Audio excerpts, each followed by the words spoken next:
Estamos de volta, senhores, dando continuidade à Lei de Execução Penal para você que está se preparando para o concurso da Polícia Penal do Estado de Goiás, tranquilo? Daremos início agora no que tange às assistências concedidas tanto para o preso, condenado. Nós veremos ali também assistência concedida para os egressos, quem é egresso conforme a Lei de Execução Penal. Então são muitos detalhes e eu vou ressaltar e até busquei aqui trazer de forma mais compacta a maneira que é cobrado, tá? A maneira que será cobrado na sua prova, porque é o seguinte, são várias assistências. E o primeiro ponto é você compreender quais são as assistências. E professor, tem algum bizu mnemônico? Tem. Um bizu que eu aprendi através de um comentário de uma questão. Inclusive eu sempre falo com os alunos, os melhores bizus que eu tenho para a prova eu aprendi na condição de concurseiro, ou em comentários, tá? Ou trocando alguma ideia com algum amigo e ele teve uma super sacada lá sobre decorar determinada coisa que é mais complexa.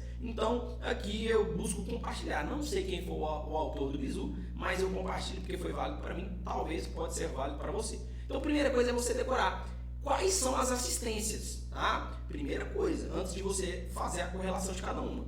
E aí, para eu decorar quais são essas assistências, que é inclusive dever do Estado, olha só o artigo 10 falando aí. Cadê? A assistência ao preso e ao internado é dever do Estado, objetivando prevenir o crime e orientar o retorno à convivência em sociedade, tá? Senhores, essa assistência não é só para o preso condenado, tá? É para o condenado, para o provisório e para o internado, beleza? Tranquilo. E quais são essas assistências? E aí a dica mnemônica que eu aprendi à época foi o MESSE, o famoso MESSE Júnior. MESSE Júnior, material, educacional, social, saúde, jurídica, religiosa. O I não tem, tá, senhores? O I é só para complementar o mnemônico, tá? Então, o MESSE Júnior são as assistências previstas na Lei de Execução Penal a priori. E aí, para você compreender o que é cada uma, são vários artigos falando, mas eu busco resumir para que você acerte ali por associação, que é bem simples. Eles irão trazer o conceito, consiste em amparar o preso para um retorno à vida em liberdade. Relativo a qual assistência? Assistência social. Então, é tipo isso. A concessão de alimentos para o preso está relacionado à assistência jurídica, errado, tá? Então é bem objetivo, bem simples mesmo. O que for mais pegado, eu falo, senhores, atenção que isso aqui pode ser pegado, tá? Então, assistência material está ligada à concessão de alimentos, vestuários, instalações higiênicas. A saúde, com caráter preventivo e curativo, consiste em atendimento médico, farmacêutico, odontológico, tá? Então não é apenas atendimento médico, como foi cobrado em uma questão que nós veremos. Jurídica, destinada aos presos internados sem recursos financeiros. Educacional, instrução escolar e formação profissional. Inclusive nós veremos aqui que o estudo ele figura como remissão, tá? Nós veremos no título da remissão. A assistência social, né, está relacionada a amparar o preso e prepará-lo para o retorno à liberdade. E assistência religiosa, liberdade de culto, posse de livros de instrução religiosa. Tá? Então, tranquilo. Essas são as assistências. Coloquei os nomes aqui que estão relacionados diretamente a ela para facilitar nas questões. Tá? Aí nós adentramos aqui no que tange a assistência ao egresso. Mas antes de cobrar a assistência ao egresso, já foi cobrado quem é considerado egresso. Que diabo é isso, professor? Egresso. Quem é egresso para fins da Lei de Execução Penal? E você verá quais são as assistências aí, tá?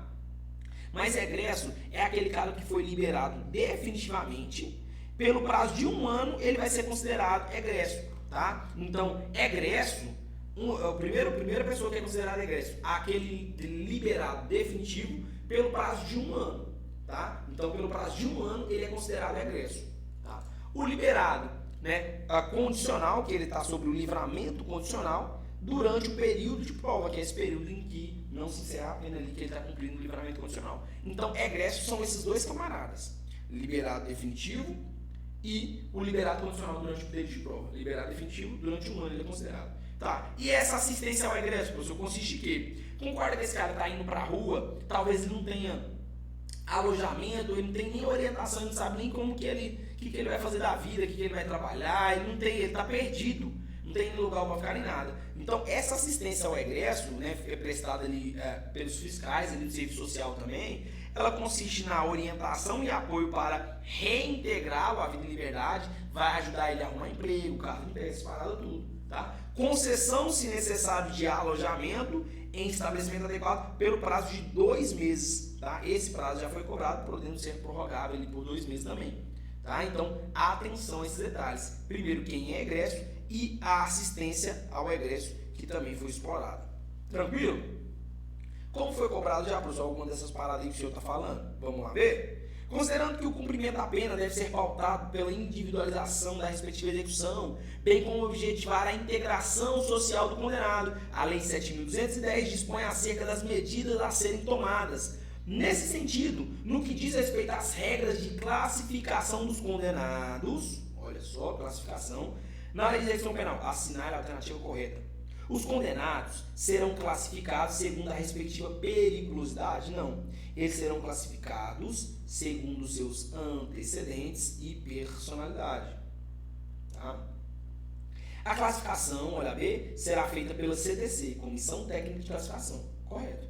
Que elaborará o Programa Individualizador da PPL. Programa Individualizador da PPL. Adequado ao condenado ou preso provisório. Nossa, tá bem redondinho isso aqui, né? Então, vamos deixar em stand-by essa aqui.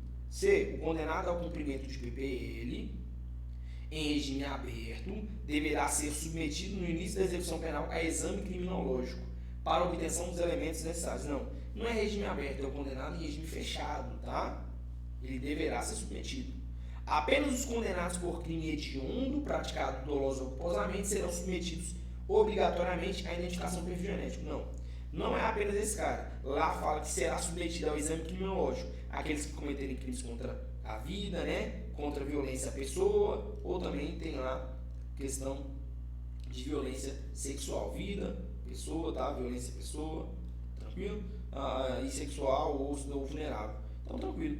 Gabarito B de bola, redondinho, conforme a Lei de Execução Penal, tá? Mais uma? Então vamos, firma.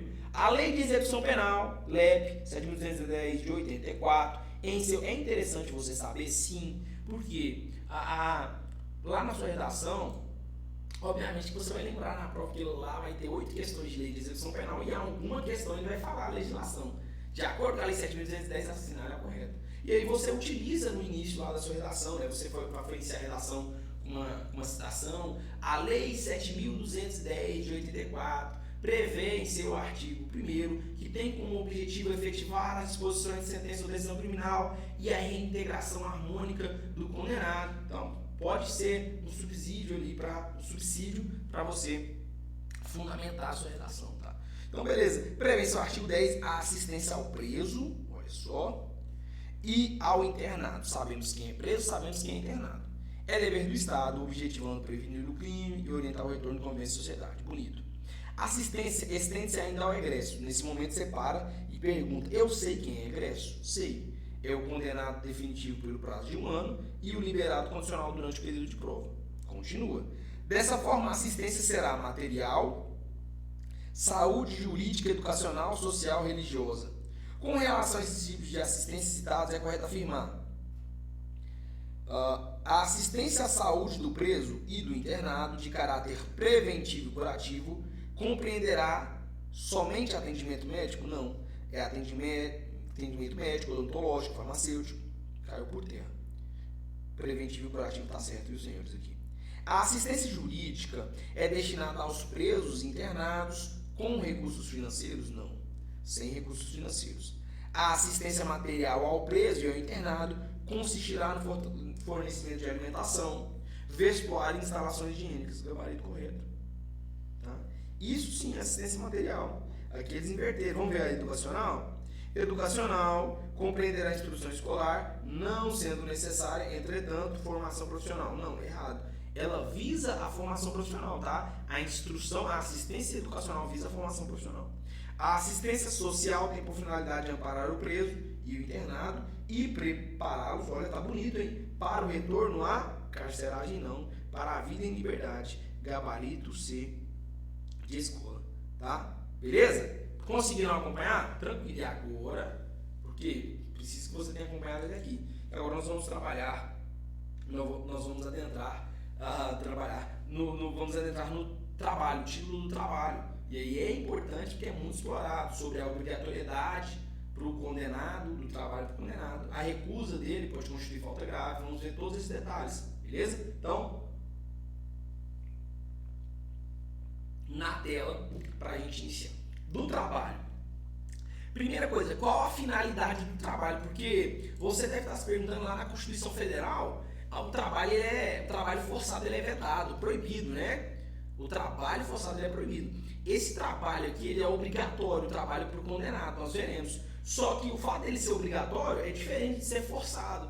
Trabalho forçado é você realmente vai pegar o preso, vai obrigar ele a trabalhar ali, vai forçar ele a trabalhar, ele recusar, não quer trabalhar, você vai bater nele, vai espancá-lo para trabalhar, que o que não pode, não existe, tá? Que seria um trabalho forçado. Isso não pode, isso não existe. Esse trabalho forçado, o trabalho obrigatório, ele é passivo de recusa, porque se ele é obrigatório, mas se ele recusar, beleza, ninguém vai bater nele para ele trabalhar. Ele recusou, beleza, mas ele vai responder um processo administrativo disciplinar, porque é falta grave, tá? É falta grave e ele vai responder um parte, tá? Então, tranquilo. O trabalho ele tem finalidade educativa e produtiva. Primeira coisa que já foi cobrado, educativa e produtiva. Não tem finalidade sancionatória, finalidade punitiva, tá? Não. Finalidade educativa e produtiva, tá? Ele não está sujeito à CLT, também já foi explorado essa questão. Ele não está sujeito à CLT, Consolidação das Leis Trabalhistas, e o salário do preso que está trabalhando não pode ser inferior a 3/4 do salário mínimo. Tranquilo? Tranquilo. E aí eu pergunto o seguinte, professor, o senhor falou que o condenado ele é obrigado a trabalhar, aquele que foi condenado, aquele que teve contra si uma sentença transitada em julgado. Todo condenado, olha essa pergunta que pode cair na sua prova. Todo condenado é obrigado ao trabalho? E aí eu trago para os senhores essa observação aqui do artigo 200. O condenado por crime político não está obrigado ao trabalho. Se cobrar uma questão dessa na sua prova, você irá se diferenciar de muitos candidatos. É um artigo lá no final da LEP, bem escondido, e muitos não têm conhecimento sobre ele. Então eu chamo sua atenção, eu vou ter que colocar uma exclamação aqui, ó. Muita atenção, o condenado por crime político não está obrigado ao trabalho. Salário não pode ser inferior a 3/4 salário mínimo e também não está sujeito a CLT, tá? Não está sujeito a CLT. Beleza. Então o condenado ele é obrigado ao trabalho, exceto por crime político. Eu coloquei isso na outra tela aqui, vocês já verão. Tá, esse dinheiro que ele vai ganhar, esse QSJ, tá? Já pego o bizu aí, tá? Chama QSJ na polícia. O produto da remuneração pelo trabalho deverá atender. E aqui ele elenca, a lei elenca, o legislador elenca algumas destinações para esse salário que ele vai ganhar lá. O produto da remuneração, indenização dos danos causados pelo crime, desde que determinados judicialmente não reparados por outros meios, assistência à família, pequenas despesas pessoais, ressarcimento do Estado pelas despesas realizadas com a manutenção do condenado em proporção a ser fixada e sem prejuízo de destinação prevista nas letras anteriores. O que ele está falando aqui? O preso ele tem gasto para o Estado, mas ele vai pagar esse gasto. Mas na prática, senhores, os senhores querem passar. Vamos usar, até porque está na lei. Na prática, se tem, se não tem, se funciona, se não funciona, aqui fala que a cela é individual. Nós veremos aqui na penitenciária, tá? A cela não é individual. Eu vou contar para os senhores como é na verdade, tá? Como é na prática. Graças a Deus, tive essa experiência lá excelente. Muito bom. Muito bom.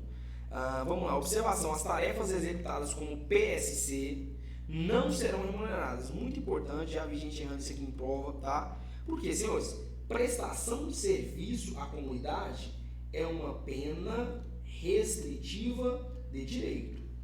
Tá? Prestação de serviço comunitário é uma pena restritiva de direito. Já viu o cara receber para cumprir a pena dele? Não. Ele está trabalhando para pagar a pena. Tá? Então é como se a pena dele foi o trabalho de prestação de serviço comunidade, que é uma pena restritiva de direito. Muitas vezes ele foi condenado a uma pena privativa de liberdade, reclusão ou detenção, e ocorreu a conversão. E aí ele foi para a PSC. Prestar serviço à comunidade. E essa não pode ser remunerada porque é uma pena. tá? Não são remuneradas as atividades de PSC. Já cobrado muito em prova. Do trabalho interno, então eu coloquei aqui, primeira coisa, o condenado ele está obrigado ao trabalho, falei ali anteriormente, lembra do preso político, do condenado político. Já o preso provisório, o trabalho é facultativo, olha aí, podendo ser realizado somente no interior. Se eu coloquei aqui que esse pode ser realizado somente no interior, quer dizer que o preso condenado pode trabalho externo, tá? E foi o que nós colocamos aqui embaixo, olha só.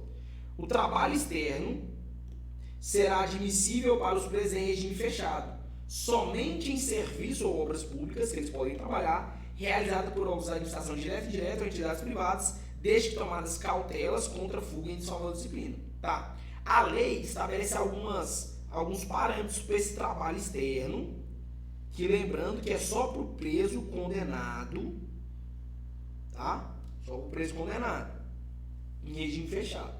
Quais são os parâmetros que a lei estabelece? Primeiro, limite máximo de 10% de presos em relação ao total de empregados da obra. Tá? Então, se lá na obra tem 100 funcionários, nós podemos ter 10 presos trabalhando.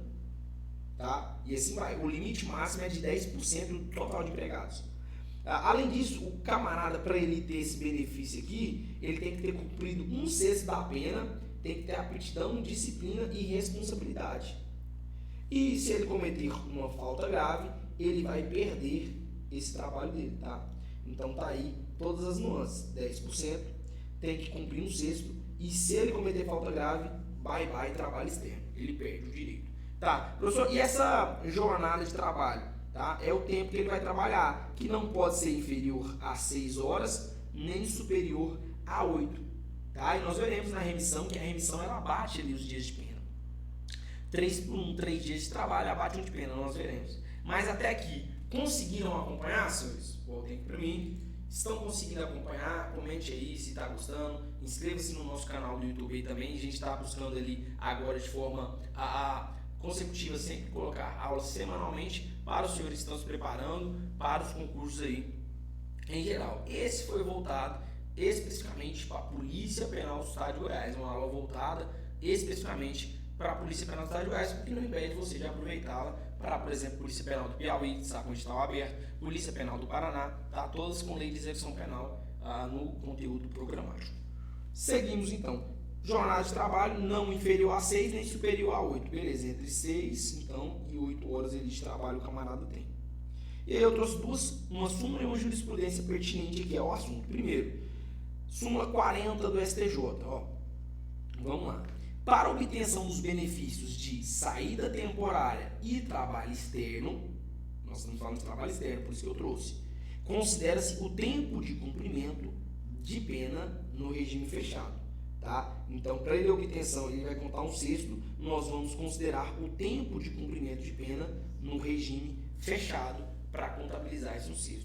Além disso, essa exigência de 1/6 para o trabalho externo, ela é somente para o preso em regime fechado. Tá? É isso que a jurisprudência falou. Então, ó, volta aqui, cadê? Senhores, esse 1/6 aqui, ó, que a lei fala, é só para o preso mesmo em regime fechado. Porque se o preso está no regime semiaberto, olha só, se o preso está no regime semiaberto, tá? O trabalho externo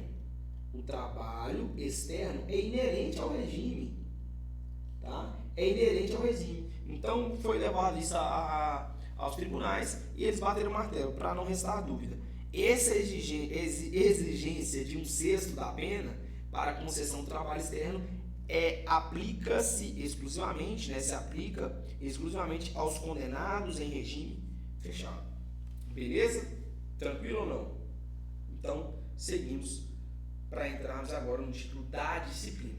Tá? Primeiro, o que consiste, o que é disciplina dentro da lei de execução penal, quando falamos da disciplina na lei de execução penal? A disciplina consiste em um preso, o internado, os reeducandos, e é interessante já você pegar outras nomenclaturas para utilizar na sua redação, para não ficar repetitivo, não só repetitivo. Então, utilize reeducando, internados, ali, reclusos, presos. Então, são várias nomenclaturas que você pode utilizar para não só repetitivo. Essa Disciplina consiste na colaboração dele para a ordem, para a obediência às determinações, obediência ao que a lei de execução penal determina, direitos e deveres. Então, ordem consiste na colaboração com a ordem, a obediência às determinações e desempenho do trabalho. Para os que são obrigatórios, os que são facultativos, obviamente os que forem executar, tem que desempenhar ali de forma correta, adequada, como é pré-determinado. Tranquilo.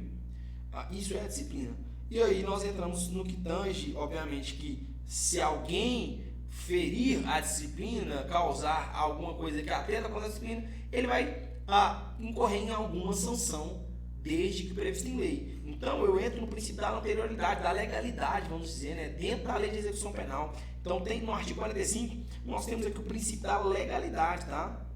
Olha só, o princípio da legalidade, que nada mais é que, não haverá falta disciplinar, nem sanção disciplinar, sem expressa e anterior previsão legal ou regulamentar. Porque a lei de execução penal, bem como outras estaduais, né, a de execução penal, ela prevê as faltas graves. Então, fugir é falta grave, tá? E aí você responde e vai ser submetido a uma sanção disciplinar.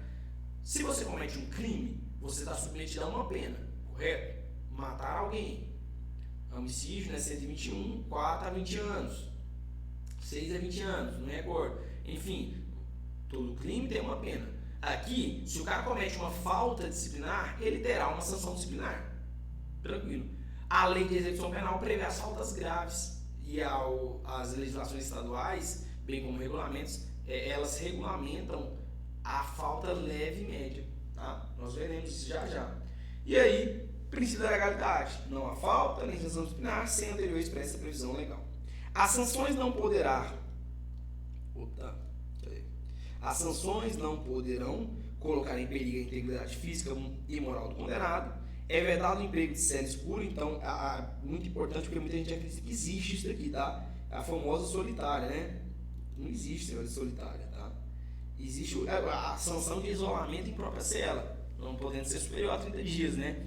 Mas aí é bem específico que não é uma solitária, cela escura e tudo mais. São vedados também, para o terceiro traz o emprego, as sanções coletivas, tá? Então aqui é tudo punido e apurado de forma individualizada, as condutas de formas individuais. Beleza? Então, já explorar também, tanto parágrafo 1º, 2º, 3º, fiz questão de colocar os três aí. Artigo 47, ele traz no que tange ao poder disciplinar por quem ele exerce. Olha só, o poder disciplinar na execução da PPL, pena privativa de liberdade, será exercido pela autoridade administrativa conforme as disposições regulamentares. Então, muitas das vezes aqui, pelo policial penal, que vai exercer o cargo de diretor ali, tá? A função de diretor. E aqui eu chamo sua atenção porque poder disciplinar, você estuda no direito administrativo, que ele é o poder que tem por finalidade aplicar sanções a servidores, né? Olha, mas o preso não é servidor, só que lá você estuda que ele aplica sanções a servidores ou particular com vínculo. E aí eu chamo sua atenção, porque o preso, aqui no estado de Goiás, ele tem uma matrícula, que é o Goiás PEN, né? Igual o aluno da escola, por exemplo. O aluno da escola ele também está sujeito ao poder disciplinar. Ele tem a matrícula dele. O preso também tem sua matrícula, é o Goiás PEN. Então, ele está sujeito a esse poder disciplinar aqui. Na prova, eles podem trocar poder de polícia. Cuidado, não é poder de polícia, é disciplinar, porque é um particular com vínculo com a administração. O preso está tendo um vínculo ali, tá? Ele está subordinado à administração pública, ali, sobre a tutela do Estado, e ele está sujeito ao poder disciplinar. Beleza? Seguimos então, professor. Bora. Faltas disciplinares. Então, o preso cometeu uma sanção. Se ele comete uma sanção, ele vai sofrer se ele cometeu uma falta, ele vai sofrer uma sanção. Essas sanções são divididas em leves, médias e graves. Tá? As graves, falta grave, estão previstas na lei de execução penal.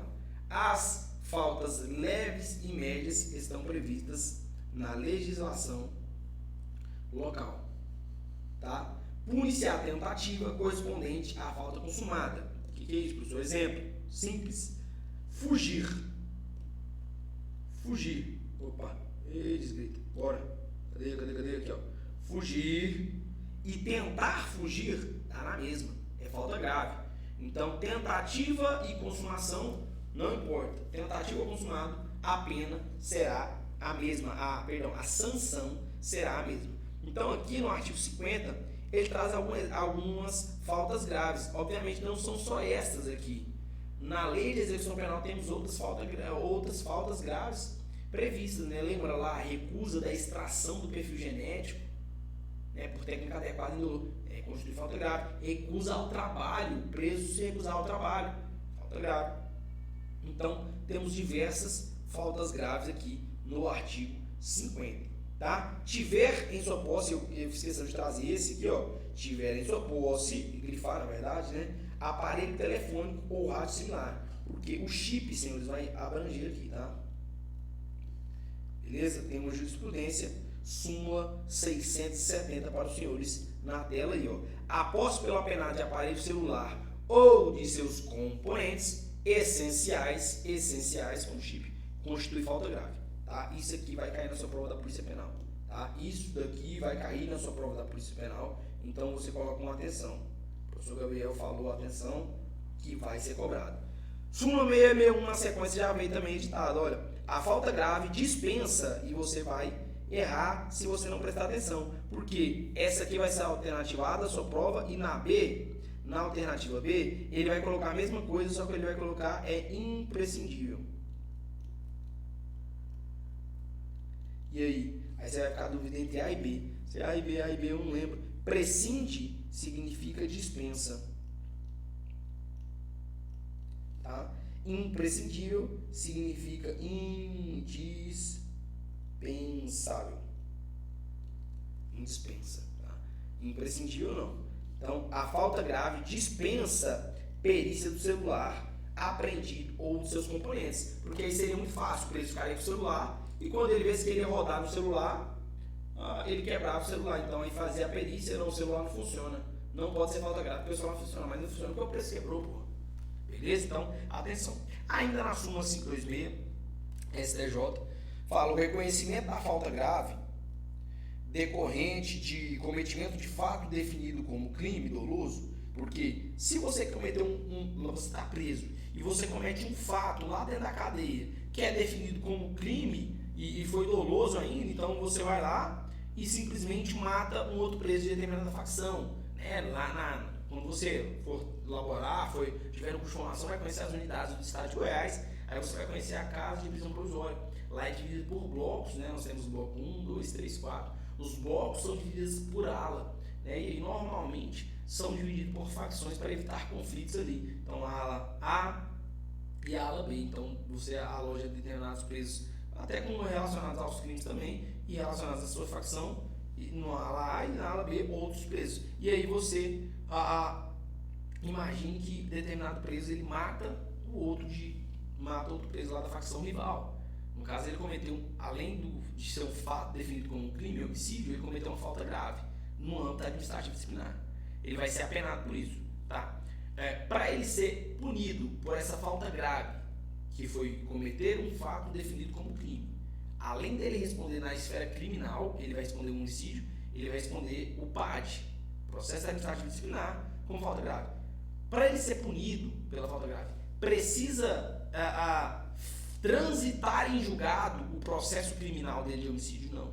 Dispensa trânsito julgado. É isso que a súmula falou ali, tá? Súmula 526.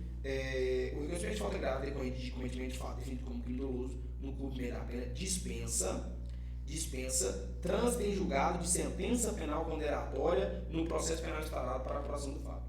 Tá? Dispensa. Então, dispensa aqui também. Muita atenção. Tá? Porque aqui está previsto, ó, cadê? Instar o participar do movimento, provocar acidente de trabalho, inobservar os deveres, recusar submeter. Não trouxe aqui não. Mas tem um artigo que fala que você cometer crime, cometer fato previsto como crime é falta grave. Beleza? Tranquilo, seguimos então. Seguimos, professor, 30 minutos, então vai lá e respira primeiro, tá? Antes de a gente entrar no regime disciplinar diferenciado. No próximo bloco, vai lá, toma uma aguinha, dá aquela respirada.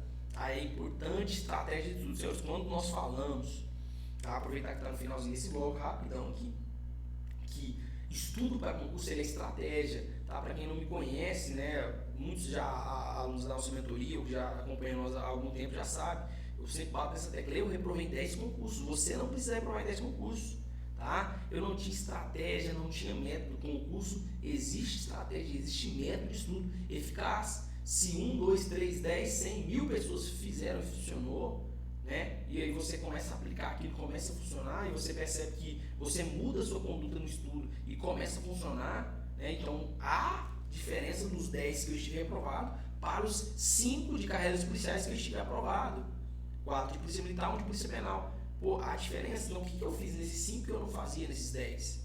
Porque será que eu precisei reprovar em 10 para só depois pegar o ritmo? Não, porque eu estudava errado, me preparar de forma errada. É estratégia. Passa no concurso aquele que tem a melhor estratégia de tudo, não é aquele que sabe mais. Diversas vezes fui para a prova, Polícia Militar de Minas, 2017, 2018 também, sabendo, tinha carga de conteúdo e estive reprovado. E pessoas que eu estava ajudando lá no hotel no dia, revisando, dando o que eu sabia de conteúdo, de instrução ali de aula, aprovado e eu reprovado, eles ficaram sem saber, cara, como você não passou sem saber, não estava ensinando pra gente. Eles tinham estratégia. Então, buscamos sempre pregar isso com os nossos alunos. Estratégia, método, existe, se aplica. Nós buscamos direcionar esse sentido. Então, busquem sempre trocar ideia com quem está se preparando, com quem está na luta, com quem está na jornada, com quem já passou por essa trajetória, para conseguir absorver determinadas coisas, bizus que funcionam e que não funcionam. Tá? Obviamente não é receita de bolo, eu não vou falar, não, vem cá, vem com a gente que eu vou te dar um método milagroso. Não. Tá? É trabalho duro, árduo, só que de forma estratégica, tá? Inclusive quando nós falamos ali para você dar uma respirada, dar uma pausa, usar o método Pomodoro no estudo, ele funciona, tá? Ali de forma mais light, tem gente que faz de forma mais intensa, mas há resultados só de fazer isso também, tá? Dentre outras diversas coisas aí que geram resultado na sua preparação, tá? Vai lá tomar água, retorna no próximo bloco, que nós daremos continuidade na Lei de Execução Penal para a Polícia Penal do Estado de Goiás. Tamo junto.